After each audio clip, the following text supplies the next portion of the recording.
قاف والقرآن المجيد بل عجبوا أن جاءهم منذر منهم فقال الكافرون هذا شيء عجيب أإذا متنا وكنا ترابا ذلك رجع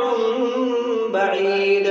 قد علمنا ما تنقص الأرض منهم وعندنا كتاب حفيظ بل كذبوا بالحق لما جاءهم فهم في أمر مريج أفلم ينظروا إلى السماء فوقهم كيف بنيناها وزيناها وما لها من فروج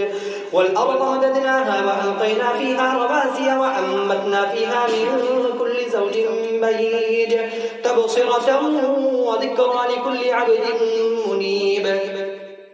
ونزلنا من السماء ماء مباركا فأنبتنا به جنات وحب الحصيد والنخل باسقات لها طلع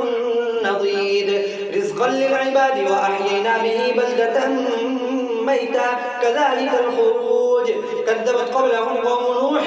وأصحاب الرس وثمود وعاد وفرعون وإخوان لوط وأصحاب الأيكة وقوم تبع كل كذب الرسل فحق وعيد أفعينا بالخلق الأول بل هم في لبس من خلق جديد ولقد خلقنا الإنسان ونعلم ما توسوس به نفسه ونحن أقرب إليه من حبل الوريد إذ يتلقى المتلقيان عن اليمين وعن الشمال قعيد ما يلفظ من قول إلا لديه رقيب عتيد وجاءت سكرة الموت بالحق ذلك ما كنت منه تحيد ونفخ في الصور ذلك يوم الوعيد وجاءت كل نفس معها زائق وشهيد لقد كنت في غفلة من هذا فكشفنا عنك غطاءك فبصرك اليوم حديد وقال قرينه هذا ما لدي عتيد ألقيا في جهنم كل كفار عنيد مناع للخير معتد مريب الذي جعل مع الله إلها آخر فألقياه في العذاب الشديد قال قرينه ربنا ما أطغيته ولكن كان في ضلال بعيد قال لا تختصموا لدي وقد قدمت إليكم بالوعيد ما يبدل القول لدي وما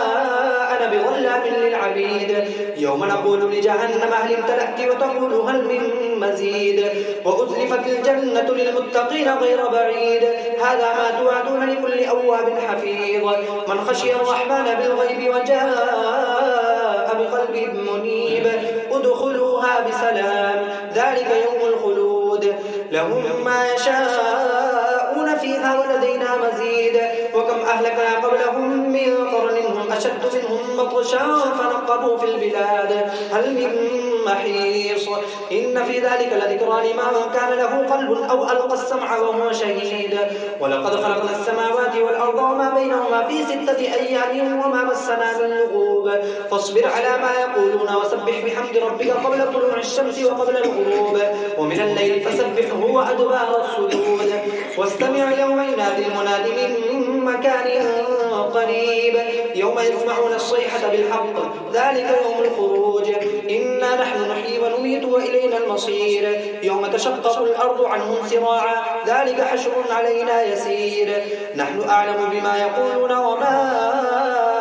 أنت عليهم بجبار فذكر بالقرآن من